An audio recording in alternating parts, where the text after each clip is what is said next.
She stood on the marble steps of a mansion that had once been her home, her bare feet soaked through, her white nightgown clinging to her swollen belly as the cold October rain hammered down without mercy.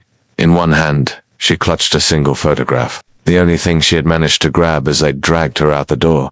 In the other hand, she held nothing, because nothing was all they had left her with. The iron gate swung shut behind her with a sound like a verdict.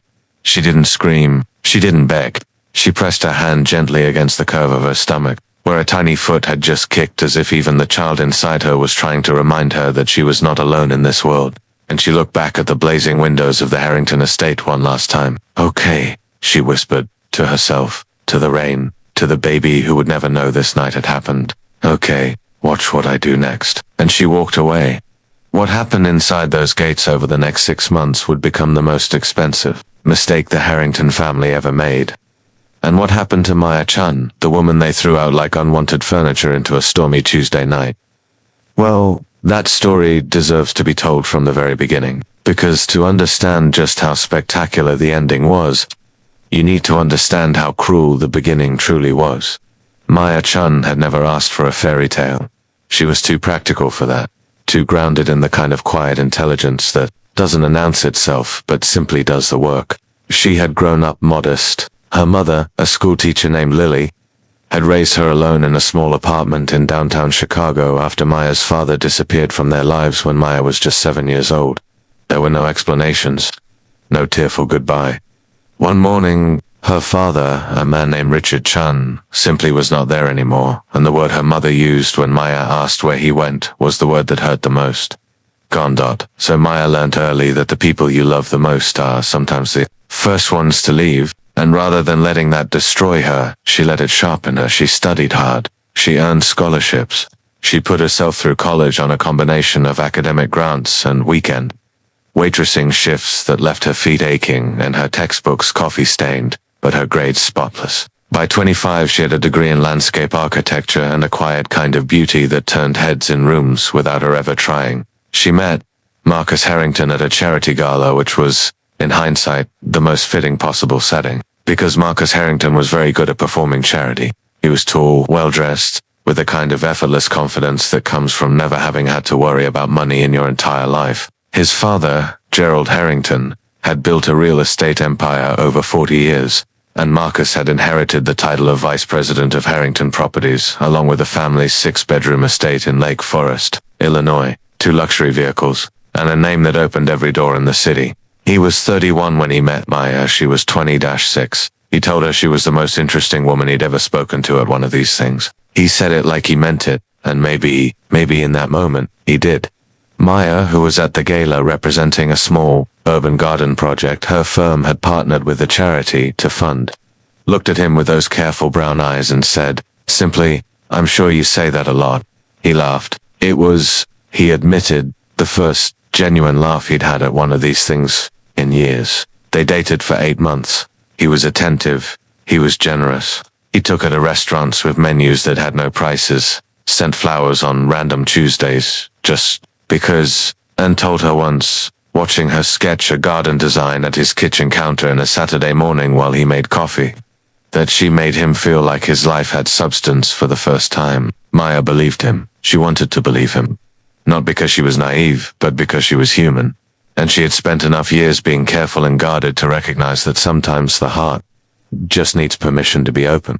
She said yes. When he proposed on a rooftop in the rain, a light, romantic drizzle, nothing like what was coming with his grandmother's ring and a speech that made her cry. Her mother Lily cried too, on the phone that night, and said, "Just make sure he knows what he has, baby. Make sure he always knows." She should have listened more carefully to her mother. The wedding was in June.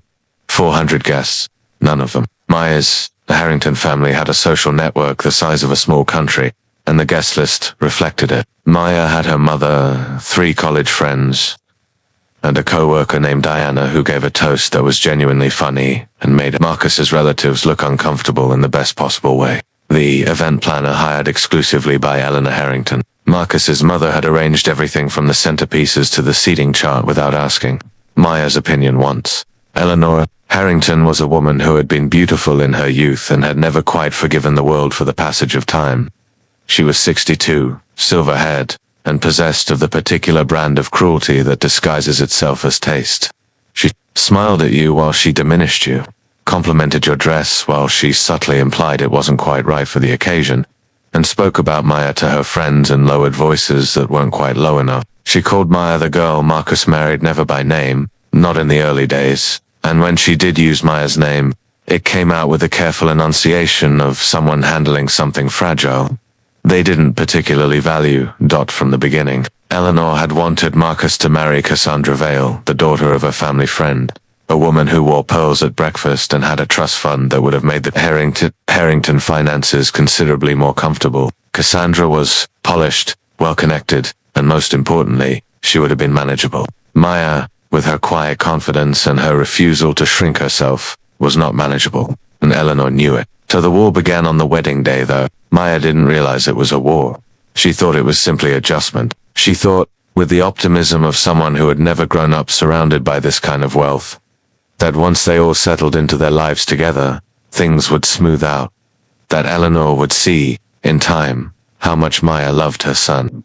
That Marcus would navigate the tension between his wife and his mother with the maturity of a grown man.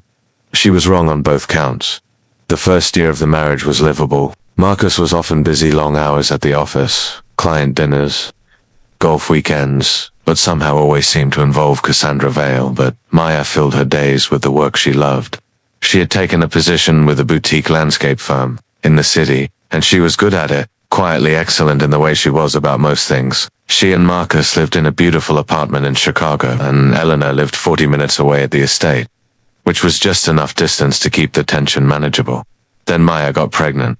She found out on a Wednesday morning in January, standing alone in the bathroom with the test in her hand, and she cried the good kind, the overwhelmed kind, and immediately called her mother. Lily screamed with joy. Maya laughed through her tears. She spent the entire afternoon imagining how she would tell Marcus, rehearsing it in her head, planning a special dinner with the dishes he loved, buying a tiny onesie that said, "I already have Dad," wrapped around my finger in small blue letters. Told him that evening, over candles, and the pasta he'd set on their first date was his favorite.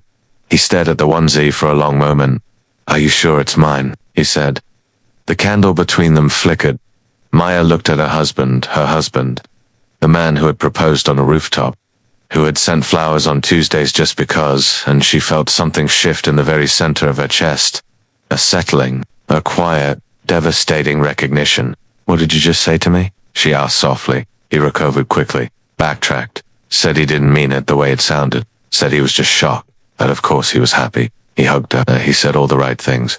But the question had been asked, and questions like that don't unask themselves.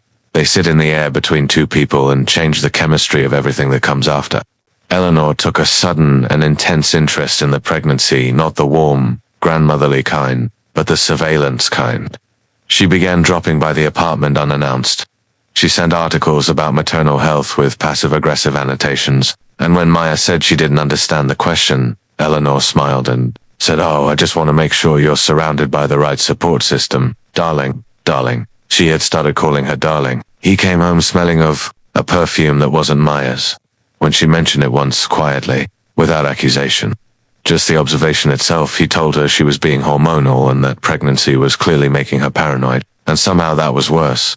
Maya began to notice the name Cassandra appearing more frequently. A restaurant Marcus had been to with colleagues, his hand on Cassandra's back, her head tipped close to his. Maya found those photographs at 2 a.m, sitting up in bed because the baby was pressing against her ribs, and she couldn't sleep, and she stared at them on her phone screen with a particular nausea that has nothing to do with pregnancy. She had organized her thoughts. She had decided to be calm, clear, and give him the chance to explain. Marcus told her she was delusional. He told her she was reading things into innocent social photographs because she was insecure, and that her insecurity was exhausting to live with. He said the word exhausting twice. He said it in the tone of someone describing a weather condition, not with heat, not with guilt, just with tired, flat dismissal. And then he walked out of the room. And she heard him on the phone in the hallway a moment later, and even through the closed door she could hear the difference. That was March. She was 5 months pregnant. In April, a lawyer named Charles Whitmore, who wore a grey suit and placed a leather folder on Maya's kitchen table like it was the most ordinary thing in the world, Eleanor sat down across from Maya, folded her hands. We've been doing some thinking, Maya, and we feel it's time to have a very honest conversation about the future of this family. Maya looked at the document. She didn't touch it. The document, as Charles Whitmore explained in his flat, administrative voice, was a request, though request was perhaps too soft a word for Maya to submit to a prenatal paternity test. Eleanor had sourced it. Eleanor had prepared it. And the implication, stated in the careful legal language of the document, family wished to resolve that uncertainty before the child was born and acknowledged formally as a Harrington heir. Maya sat very still. "You want me to take a paternity test?" she said. "For my own child?"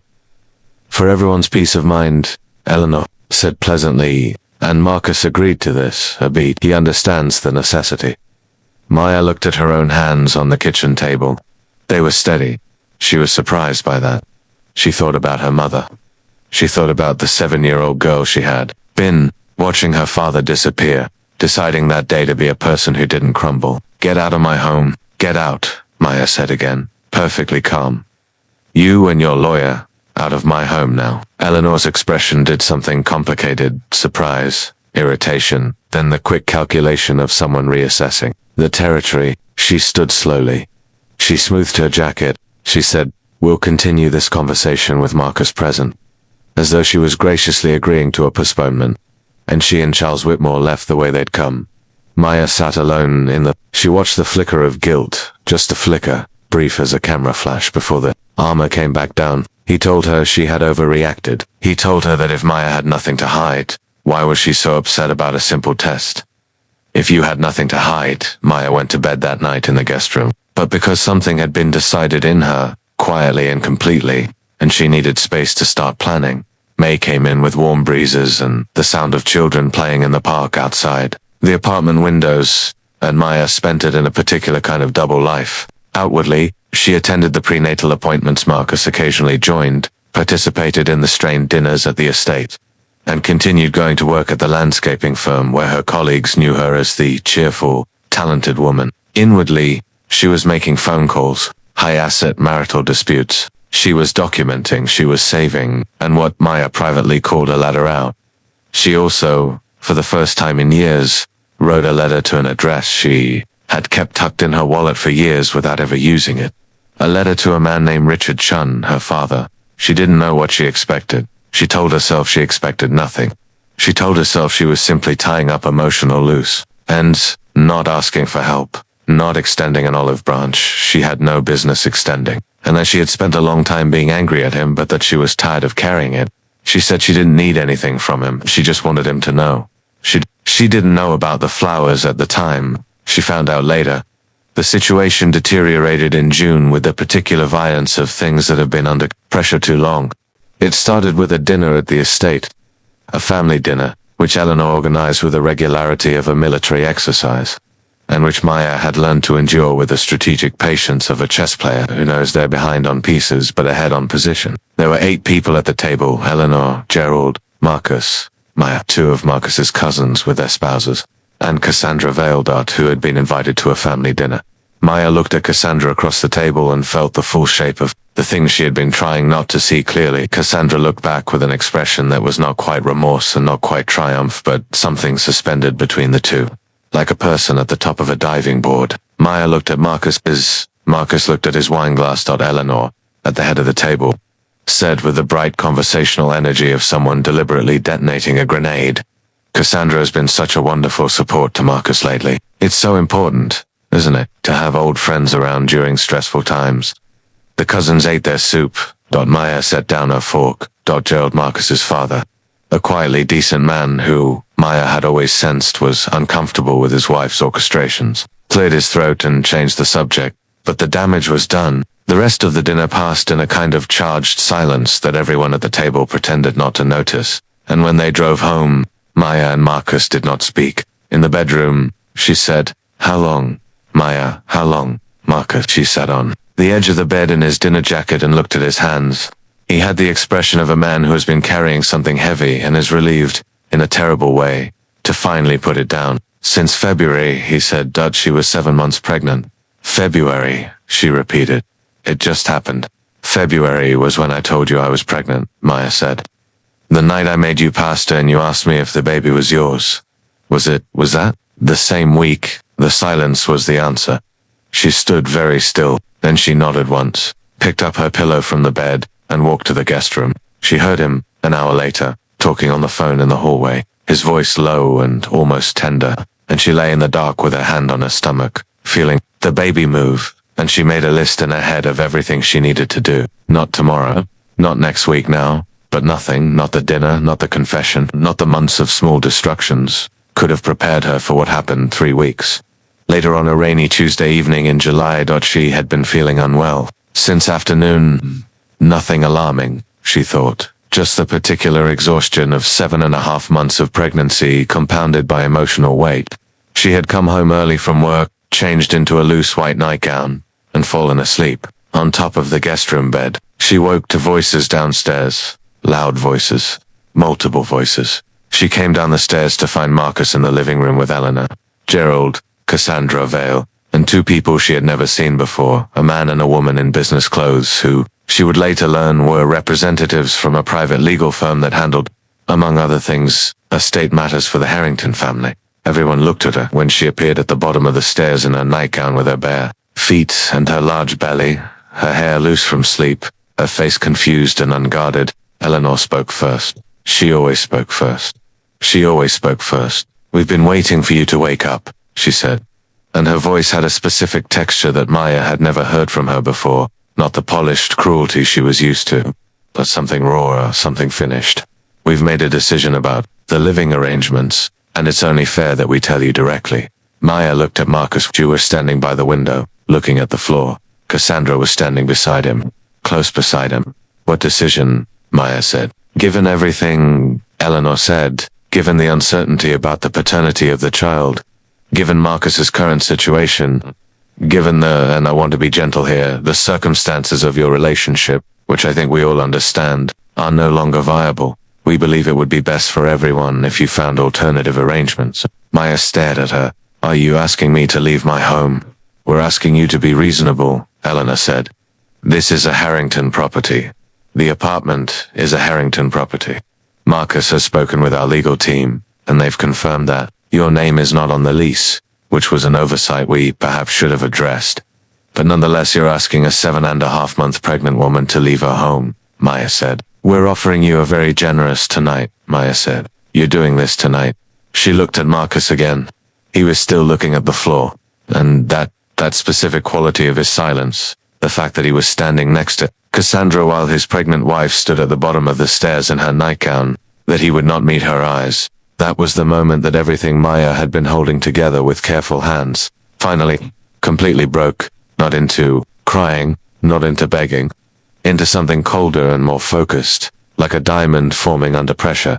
She walked back upstairs. She could hear Eleanor saying something below her, something about a car being arranged, something about reasonable behavior, and she moved through the bedroom, the guest room, thinking about what to take. Patricia had told her, document. She grabbed her phone. She grabbed her purse with a wallet that had Patricia's card and the address she'd sent a letter to, the address she'd carried for years. She grabbed the framed photograph of herself and her mother, at her college graduation, the one she had placed on the dresser, the week she moved in, as a small, private declaration that she existed before all of this and would exist after it. She was heading back to the stairs when one of the legal representatives stepped to the bottom of the staircase, physically positioned himself there, with his briefcase and his business clothes, and held out a document. "Miss Chen, if you could just sign." "Get out of my way," Maya said. "Miss Chen, I am 7.5 months pregnant," she said, "and you are blocking a staircase. Move." He moved. She walked to the door. Eleanor said something behind her. Marcus said her name once. Maya. A single syllable that might have been the start of an apology or might have been nothing. She never found out. She opened the door. The October rain hit her immediately.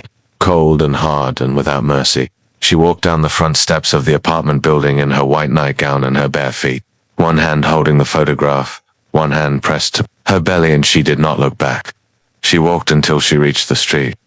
And then she stopped under a bus shelter 2 blocks away and called Patricia Howell. Patricia answered on the second ring. "They did it," Maya said. A pause. "When tonight?" Another pause. And then, in a voice that was professional but not without warmth, "Okay. Don't sign anything. I'm calling you a car right now. Where are you? Maya read out the street address. The rain drummed on the bus shelter roof above her. A woman walking past looked at her, this pregnant woman in a white nightgown in the rain holding a photograph, and hesitated, then pulled an umbrella from her bag and held it out without a word. Maya took it. Thank you, she said. The woman nodded and walked on. And Maya Chen stood under that umbrella in the rain with her hand on her belly and her photograph and her phone, and Patricia Howell's voice saying the car is 3 minutes away, and she thought about the iron gate swinging shut behind her, and the way Marcus had looked at the floor, and Eleanor's voice saying alternative arrangements like a pregnancy was a scheduling conflict, and she thought, watch what I do next. The car took her to her mother's apartment in Chicago. Lily opened the door at 11 at night and took one look at her daughter, soaked, barefoot, pregnant, holding a photograph and a stranger's umbrella, and didn't ask a single question. She pulled her inside. She ran a warm bath. She made tea. She sat on the edge of the tub and held Maya's hand and didn't say a word for a long time. Because Lily Chen knew that the most important thing you can give someone in the worst moment of their life is not words. It's presence. Later, wrapped in her mother's oversized cardigan on the couch with the rain still going outside, Maya told her everything. All of it. The months of it. And Lily listened, and when it was done, she said, very quietly, what do you need? I need to have this baby somewhere safe, Maya said. And then I need about 6 months. For what? Her mother asked. Maya looked at the window where the rain was running down the glass in long silver lines. To become someone they never saw coming, she said. The next morning, Patricia Howell was on the phone at 7.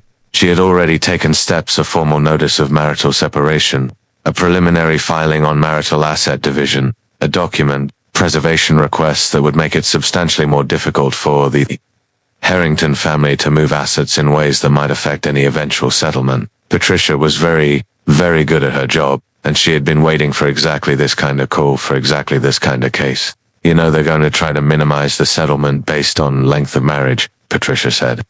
I know, Maya said, and they're going to push the paternity question hard, which, I want to be direct with you, complicates things emotionally, even though legally, absent any evidence to the contrary, the presumption of Patricia, Maya said. I'm going to tell you something, and I want you to factor it into everything. Go ahead. I don't want their money, Maya said.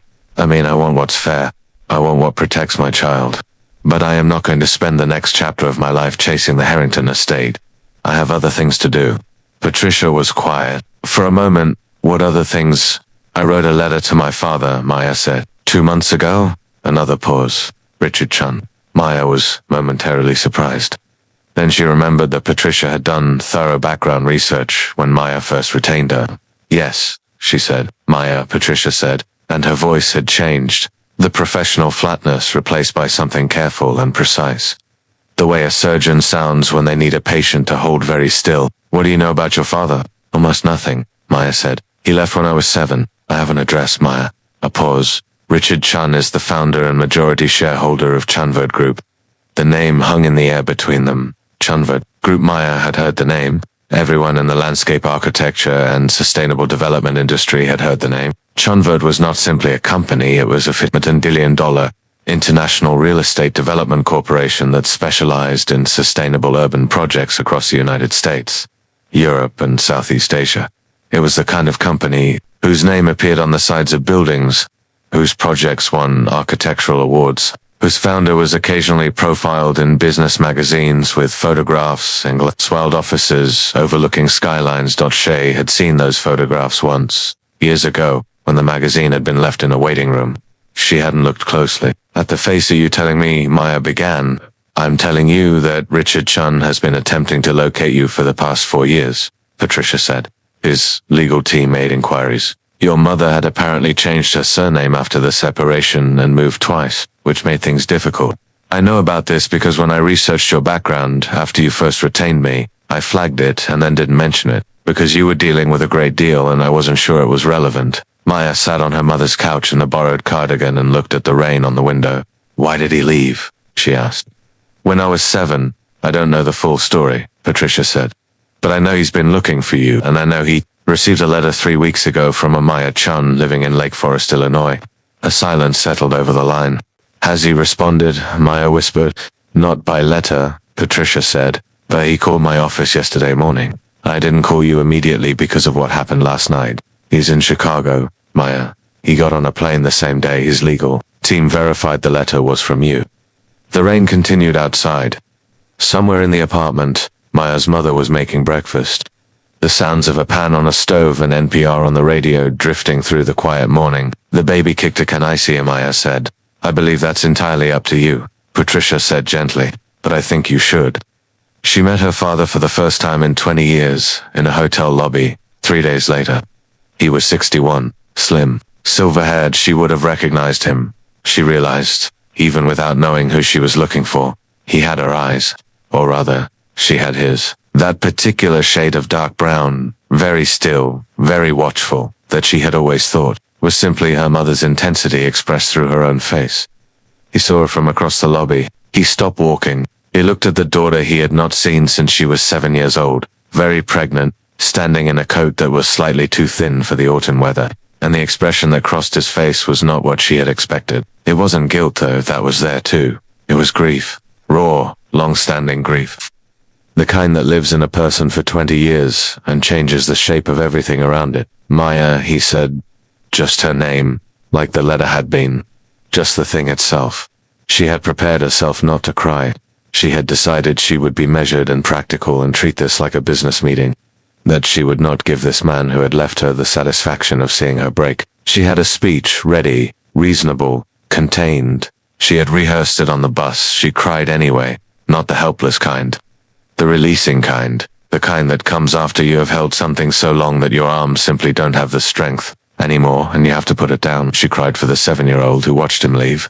She cried for the woman who had spent 20 years not allowing herself to miss him. She cried because she was 8 months pregnant and exhausted, and because the man standing across this hotel lobby from her had her eyes, and she was so unutterably tired of being alone in a world that kept taking things from her. Richard Chen crossed the lobby in for strides and held his daughter. For a long time, neither of them said anything. When they finally sat down, the coffee between them growing cold as they talked, he told her what had happened. He had been 29 when he left. He and Lily had been falling apart, a combination of financial pressure, different ambitions, a relationship that had built itself on the foundation of young love without enough substance beneath, and he had made the decision, in the reckless, self-absorbed way of a 29-year-old, to focus on building his business. He had told himself Maya would be better off. He had told himself Lily would be fine. He had told himself a great many convenient things, as people do when they are choosing the life they want over the life they have, and then the business had grown, and grown, and the years had passed, and each passing year made the absence heavier, and the idea of return more terrifying, because by then there was too much to explain, too much to apologize for, too much time to account for. He had hired people to look for them, eventually, too late, much too late, and when the letter arrived from Lake Forest 3 weeks ago, he had been on the phone to his legal team within the hour. I know I have no right to anything, he said, to be in your life, to any of it. I just want you to know if you need anything. Anything at all. Maya looked at her father across the table. She thought about Eleanor Harrington and her tailored jacket saying alternative arrangements. She thought about Marcus looking at the floor while she stood at the top of the stairs in her nightgown. She thought about the iron gate swinging shut and the rain and the stranger's umbrella. Actually, she said, there might be something I need.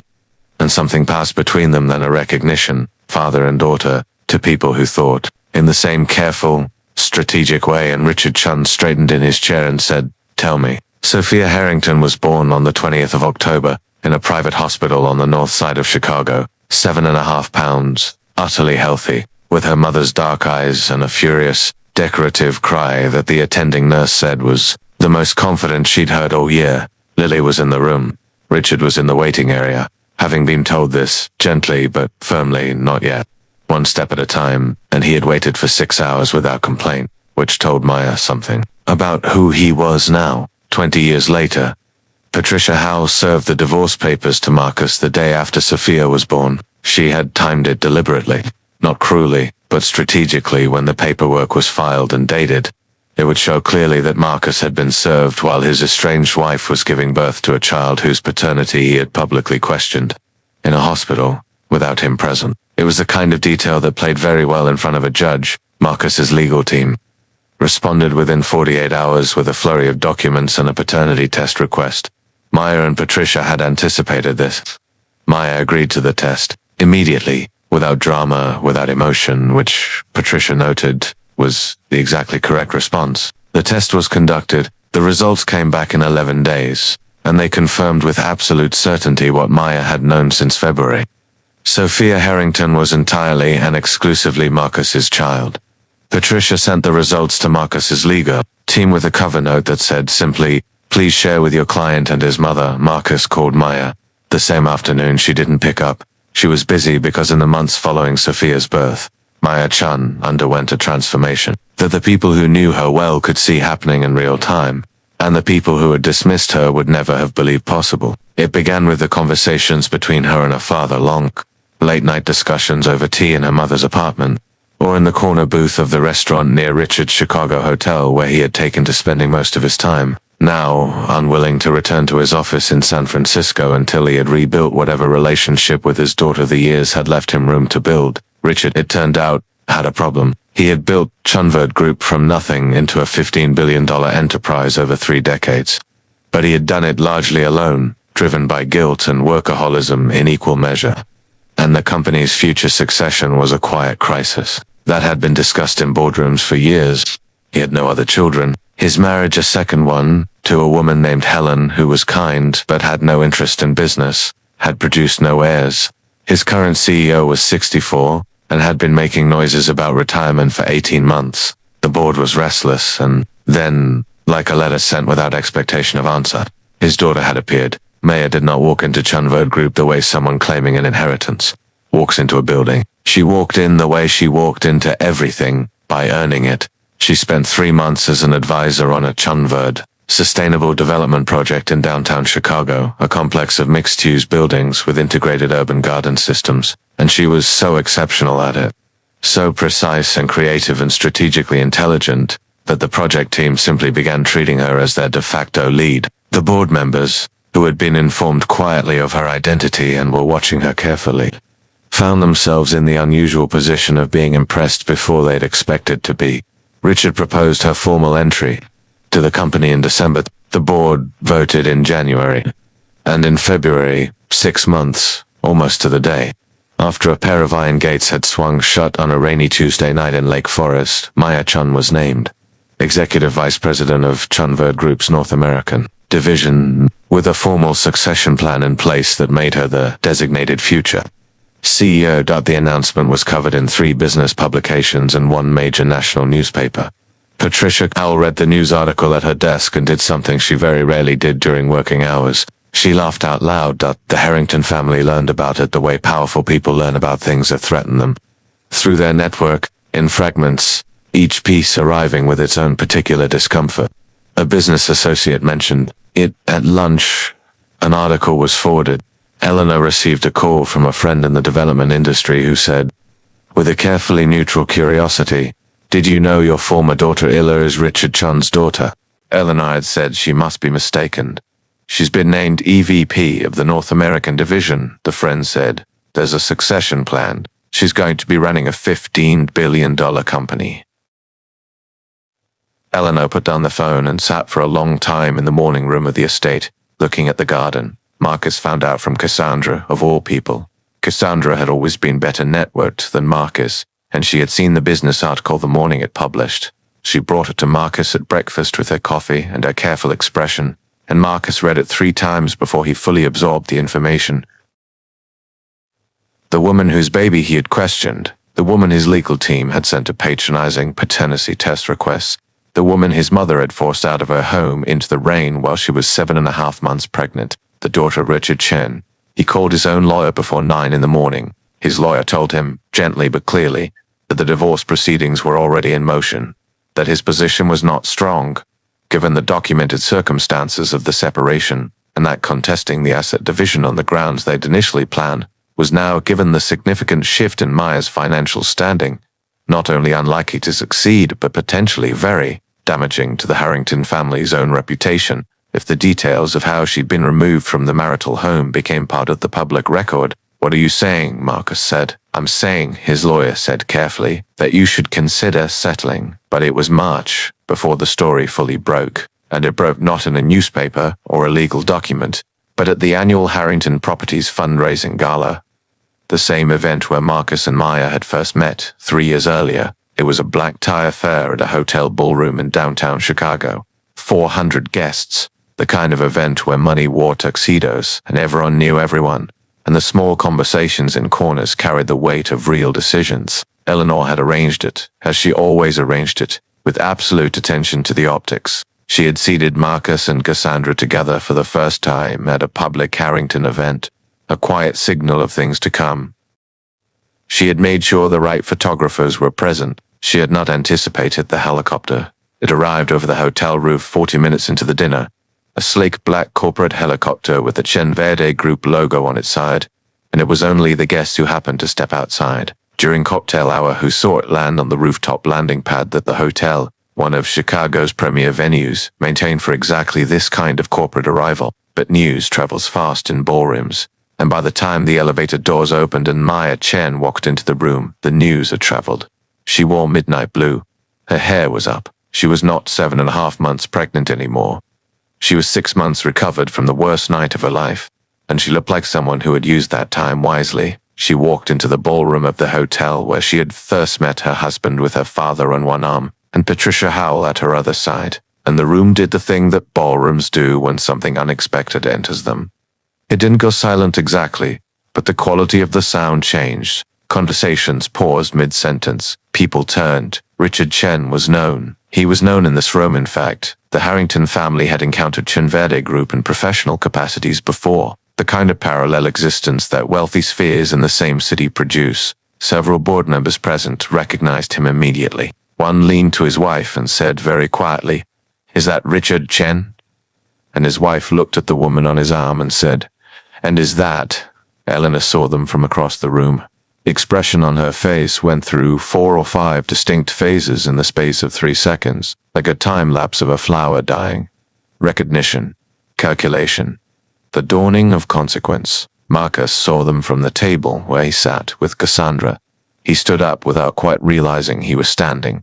Maya did not go to him immediately. She did not go to Eleanor. She made her way calmly and deliberately around the room, the way you do when you arrive at an event and you belong there. And she greeted people she knew, accepted introductions from people she didn't, and allowed the quiet force of her presence and her father's to do the work of arriving before she did. She was, Patricia would know later, extraordinarily composed. The composure of someone who has been thinking about this moment for 6 months and decided exactly who she wants to be in it. When she finally reached the table where Eleanor and Marcus sat, the table was very quiet. Maya looked at Eleanor first. Eleanor, for perhaps the first time in Maya's experience of her, seemed to have nothing to say. Her hands were folded on the tablecloth, and she was looking at Maya with the expression of a woman recalculating a decision she could no longer reverse. Then Maya looked at Marcus. He stood. He looked, she thought, genuinely horrible.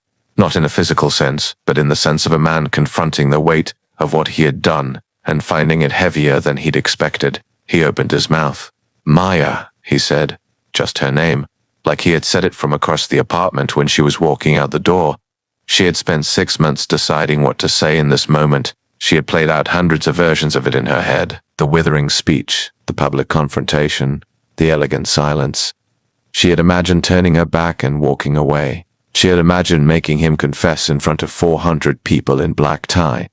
She had imagined many things. What she actually said was this: "How is Cassandra?" It was not a cruel question. It was not sarcastic. It was perfectly, genuinely neutral.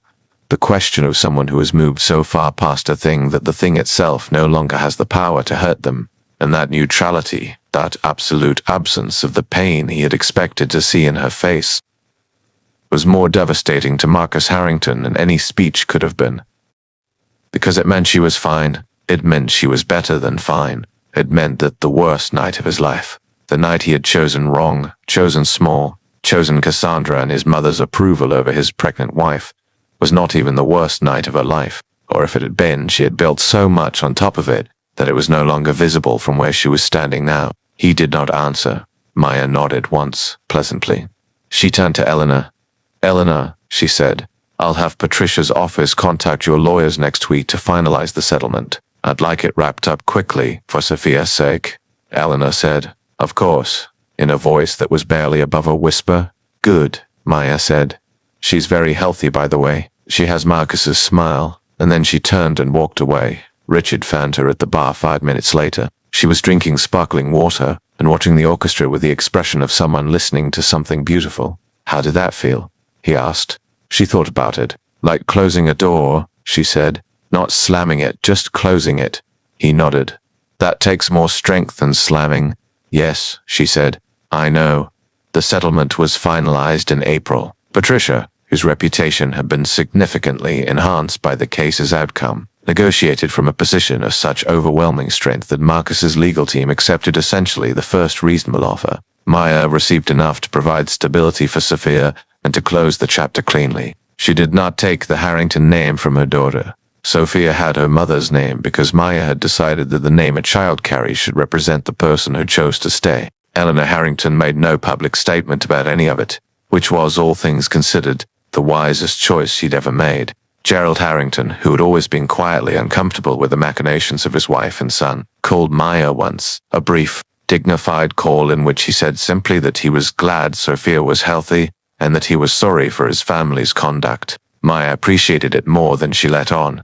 Marcus and Cassandra's relationship, it turned out, had lasted approximately 4 weeks past the gala, without the drama of the divorce to create urgency, and with the reality of Marcus's diminished financial prospects. Several business associates had quietly reconsidered their partnerships with Harrington Properties after the story circulated. Whatever romance they had constructed collapsed under ordinary daylight. Cassandra moved to New York. Marcus sold a Lake Forest estate. Maya moved into a penthouse apartment in Chicago's South Loop, a converted industrial building with floor-to-ceiling windows and a rooftop garden she designed herself, plants climbing the iron railings, an herb garden in raised wooden beds, a small patch of lavender that she planted because Sophia, even at 4 months old, went very still when she smelled it, which Maya chose to interpret as an aesthetic preference. The apartment was purchased, not rented. It was purchased with her own money, her salary from Chen, her small but growing professional reputation, not her father's, a distinction she maintained very deliberately. Richard had learned by then not to offer. He had learned to wait, and in that waiting, something was slowly being built between them. Not the father-daughter relationship of childhood, which was gone, irrecoverable, a room they had both lost the key to, but something new, something chosen. He came to Chicago twice a month. They had dinner. He held his granddaughter with the careful attentiveness of someone who understands what lost time costs and refuses to waste any more of it. Lily had opinions about this. She had, to her credit, kept most of them to herself. But one evening in May, sitting at Maya's kitchen counter while Sophia slept in the next room and Maya was making dinner, Lily said, "How do you feel about him?" "Really?" Maya was quiet for a moment, stirring something on the stove. "Feel like people are complicated," she said. "I feel like I wasted a lot of years being angry at someone who was also spending years regretting what they'd done, and I don't want to waste any more years on either of those things." Lily looked at her daughter, this woman she had raised alone, through the coffee-stained textbooks and the scholarship applications and the waitressing shifts, who'd walked out of a rain-soaked night into the most important chapter of her life, and she felt something that was not quite pride, because pride implies surprise, and Lily had never been surprised by Maya. She had always known exactly what her daughter was capable of. "Your grandmother would have loved to see this," Lily said. "I know," Maya said. "Set the table." By October, exactly 1 year after the night the Iron Gate swung shut, Chen gave the keynote address at a sustainable development conference in Chicago attended by 800 industry professionals. She spoke about urban green space, about designing cities for the human body, as well as the human economy, about the relationship between architecture and the natural world, with the particular authority of someone who has both the intellectual command and the practical experience to back every word. She received a standing ovation. In the front row, her father applauded. Beside him, her mother cried with the ease of someone who has never been ashamed of her feelings. On the stage, Maya held up a hand to settle the room, smiled at the two of them, and said, "I'm going to tell you something I've been thinking about for a long time." The room settled. "Great things," she said, "are very rarely built in comfortable circumstances. The most resilient structures, in landscape design, in architecture, in life, are the ones that were stressed first. the ones that had to find a way to grow toward light from a position that seemed impossible. She paused. I have a daughter. She's 1 year old next week, and she doesn't know any of this yet. She doesn't know about the night it rained, or the gates, or any of it. But I'm going to tell her, someday. I'm going to tell her that the night you think is the end is very often the night before the beginning, and that the people who underestimate you are not your problem. They are your opportunity.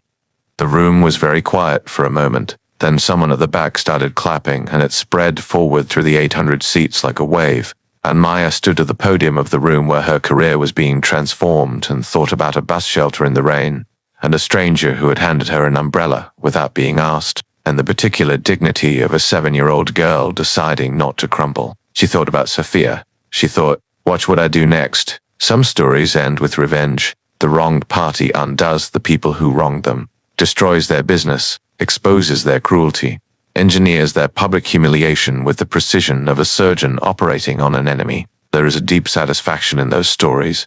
They scratch a particular human itch, the one that wants the scales of the universe to visibly balance. And there was nothing wrong with that satisfaction. But this was not that story. Maya Chen did not destroy the Harrington family. She did not need to. Destruction takes so much energy that is better spent building, and Maya had always been a builder. What she did was simpler and, in its way, more complete. She refused to let what they had done to her define the ceiling of her life. She took the worst night they had given her and used it as a foundation. And she rose.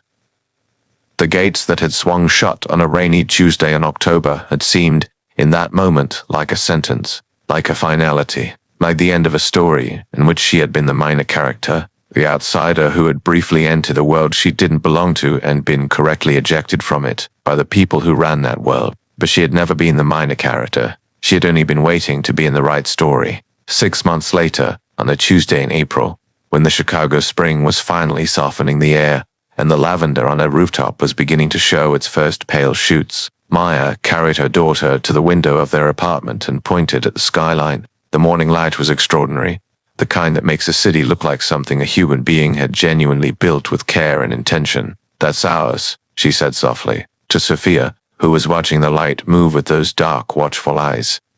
Not because anyone gave it to us, because we earned it.